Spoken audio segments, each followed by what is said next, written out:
Assalamualaikum warahmatullahi wabarakatuh. Salam sehat untuk kita semua. Hai Sobat ASN, ketemu lagi di video ASN Knowledge. Kali ini kita akan membahas mengapa tidak ada perbedaan dalam penetapan angka kredit awal bagi jabatan fungsional muda yang diangkat melalui penyetaraan yang sebelumnya sudah memiliki golongan 4. Ini mungkin muncul ya beberapa pertanyaan dari beberapa rekan pegawai yang saat menjadi pejabat pengawas sudah menduduki golongan 4. Namun pada saat penyetaraan disetarakan ke jabatan fungsional jenjang muda. Seharusnya kalau melalui in-passing yang golongan 4 itu disetarakan ke jenjang madya. Mungkin ada perasaan tidak puas. Karena kalau melalui mekanisme in-passing tadi golongannya bisa ke madya, ya bisa menduduki jenjang yang lebih tinggi. Nah, seperti apa hal ini bisa terjadi? Kita coba bahas dalam video kali ini. Yang pertama adalah tentang kriteria pejabat yang disetarakan. Bahwa proses penyetaraan jabatan ini mengacu pada Permen RB nomor 17 tahun 2021 tentang penyetaraan jabatan administrasi ke dalam jabatan fungsional. Bagaimana pasal 6 Permen tersebut dijelaskan bahwa pejabat yang diusulkan dalam penyetaraan jabatan merupakan pejabat administrasi yang pada saat penyederhanaan struktur organisasi duduk dalam jabatan yang terdampak penyederhanaan struktur organisasi. Jadi ada dua kriteria. Yang pertama adalah penyederhanaan itu menekankan mengacu pada jabatan apa yang diduduki. Kemudian yang kedua adalah jabatan tersebut yang terdampak adanya penyederhanaan struktur organisasi. Nah, berdasarkan penjelasan di atas bahwa kriteria penyederhanaan adalah berdasarkan jabatan yang diduduki. Atau dalam Permen tadi disebutkan pada saat penyederhanaan struktur organisasi duduk dalam jabatan. Jadi yang dilihat adalah jabatannya, bukan orangnya. Jadi jabatan yang kena penyederhanaan. Selain itu, proses penyederhanaan itu sebetulnya adalah proses penyelamatan. Ya. Penyelamatan karena apa? Karena jabatannya terdampak penyederhanaan struktur organisasi. Jadi jabatan yang disetarakan adalah jabatan-jabatan yang dihilangkan, jabatan-jabatan yang diubah dari tadinya struktural menjadi fungsional. Nah, kenapa penyetaraan ini dikatakan sebagai penyelamatan? Mungkin ada pertanyaan seperti itu.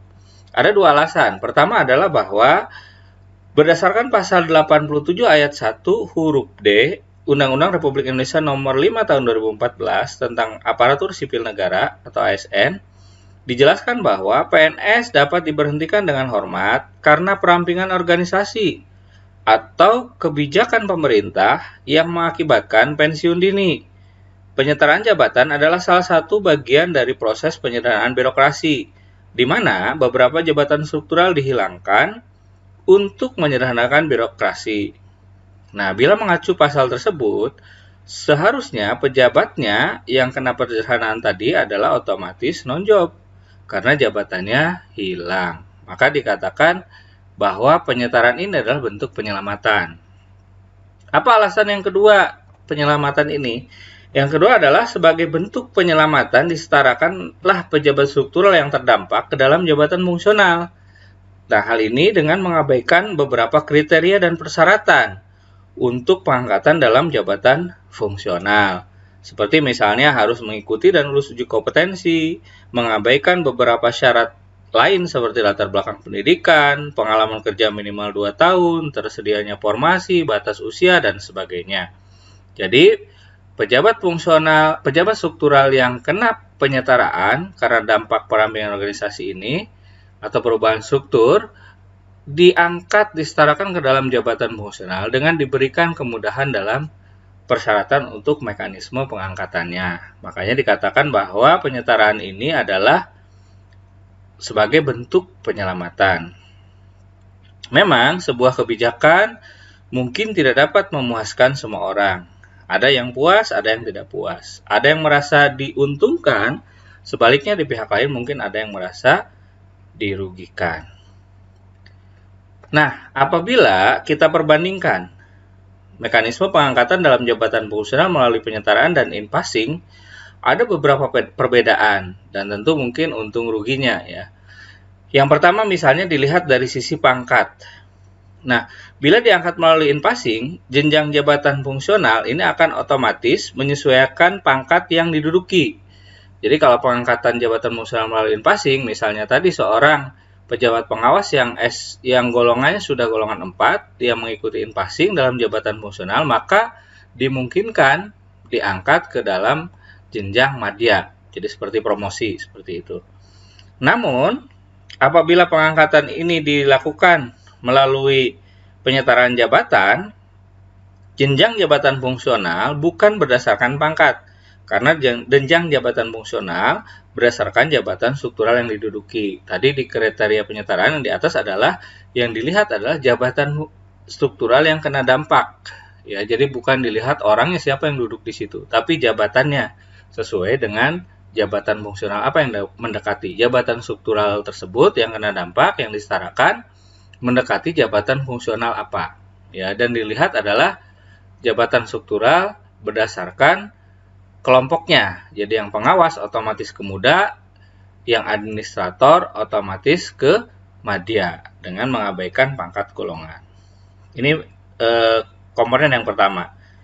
Kemudian yang kedua adalah perbedaan dari sisi uji kompetensi. Bila diangkat melalui in passing, uji kompetensi ini menjadi salah satu syarat yang wajib ya dan harus lulus mengikuti uji kompetensi tersebut. Baru seorang PNS dapat diangkat dalam jabatan fungsional. Kalau misalnya tidak lulus in passing uji kompetensinya, maka tidak bisa dilakukan in passing atau diangkat dalam jabatan fungsional. Nah, sementara pengangkatan melalui penyetaraan, uji kompetensi tidak menjadi syarat pengangkatan, kecuali bagi yang direkomendasikan oleh Kementerian Dalam Negeri pada saat verifikasi bahwa pegawai tersebut harus dilakukan uji kompetensi ya sebelum diangkat dalam jabatan. Tapi ini sifatnya hanya beberapa saja berdasarkan hasil evaluasi dari Mendagri. Kemudian yang ketiga dari sisi usia. Bila diangkat melalui in passing, ada kriteria batasan maksimal usia yang harus dipenuhi. Biasanya berdasarkan jenjang jabatan berbeda-beda ya. Misalnya untuk jenjang muda maksimal usianya berapa, madya berapa, utama berapa gitu ya. Kemudian ini tergantung dari jabatan fungsional masing-masing. Nah, sementara dalam penyetaraan tidak mensyaratkan batas usia. Ya, bahkan misalnya 2 bulan lagi mau pensiun, 3 bulan lagi masih memungkinkan untuk diangkat, kecuali kalau kurang 1 bulan gitu ya. Nah, ini dari sisi usia. Kemudian dari sisi latar belakang pendidikan. Bila diangkat melalui in passing, latar belakang pendidikan harus sesuai dengan persyaratan jabatan fungsional yang akan diduduki. Jadi untuk diangkat dalam jabatan fungsional ada kriteria syarat pendidikan. Biasanya minimal S1 dengan program studi tertentu.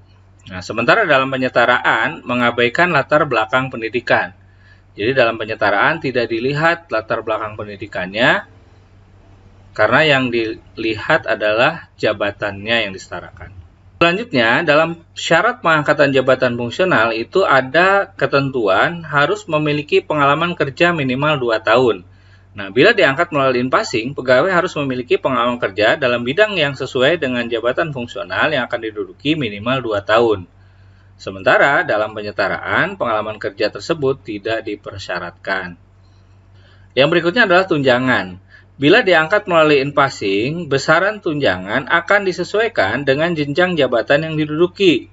Setelah diangkat dalam jabatan fungsional, apabila mengikuti in passing, penghasilan lain akan menyesuaikan. Ya, biasanya mungkin ada potensi penghasilannya turun dari sisi tunjangan TPP misalnya, Tukin atau TKD-nya. Nah, di sisi lain untuk penyetaraan jabatan, tunjangan yang diterima masih menggunakan tunjangan struktural yang secara nominal lebih kecil daripada tunjangan jabatan fungsional. Ini mungkin terkesan merugikan ya. Kenapa? Misalnya untuk jabatan pengawas tunjangannya secara umum misalnya 500.000. Nah, sedangkan untuk jabatan fungsional muda, jenjang muda, itu tunjangannya kalau berdasarkan jabatan fungsional itu sekitar 700.000. Jadi terdapat selisih. Nah, kenapa hal ini bisa terjadi?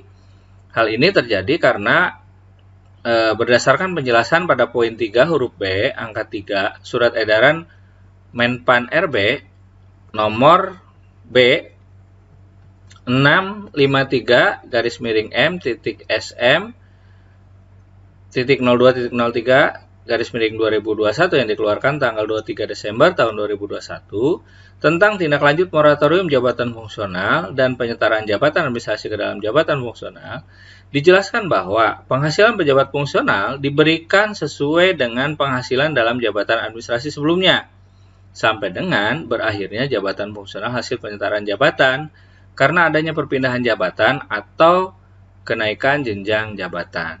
Ya, jadi kalau ada dua kriteria syarat agar diperoleh tunjangan yang sesuai dengan jabatan fungsional, yaitu yang pertama adalah apabila terjadi perpindahan, ya, adanya perpindahan jabatan. Misalnya pada saat penyetaraan dalam jabatan fungsional A, kemudian yang bersangkutan mengajukan pindah ke dalam jabatan fungsional lain yang berbeda, maka itu secara otomatis tunjangan jabatannya akan menyesuaikan dengan tunjangan jabatan fungsional yang diduduki di jabatan baru tersebut.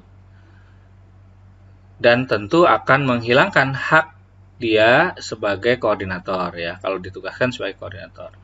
Kemudian atau karena kenaikan jenjang jabatan, misalnya pada saat diangkat pada jenjang muda, kemudian naik jenjang tuh ke madya. Nah, nanti setelah naik jenjang, maka otomatis penghasilan tunjangannya akan menyesuaikan jenjang yang baru tersebut. Nah, meskipun demikian, prinsip penyerahan ini tidak merugikan bagi ASN, baik dari sisi karir maupun penghasilan. Jadi kalau tadi kita lihat kok tunjangannya lebih kecil gitu ya, tunjangannya kurang dari yang seharusnya.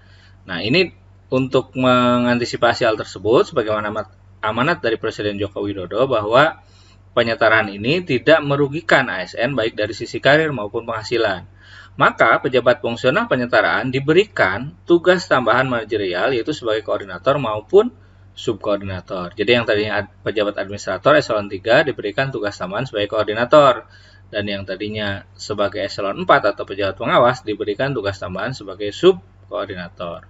Sehingga hal ini bisa menjamin bahwa penghasilannya tidak berkurang diterima sebagaimana pada saat menjadi jabatan struktural sebelum penyetaraan.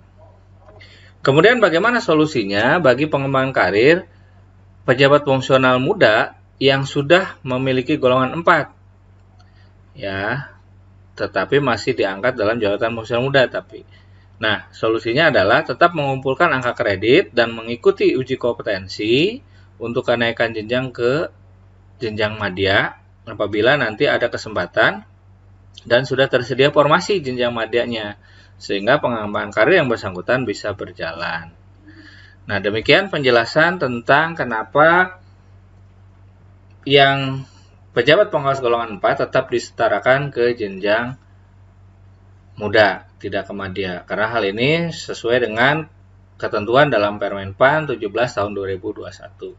Semoga kita dapat menjalani proses penyetaraan ini dengan baik dan tentu untuk perbaikan pelayanan birokrasi yang lebih baik ke depannya.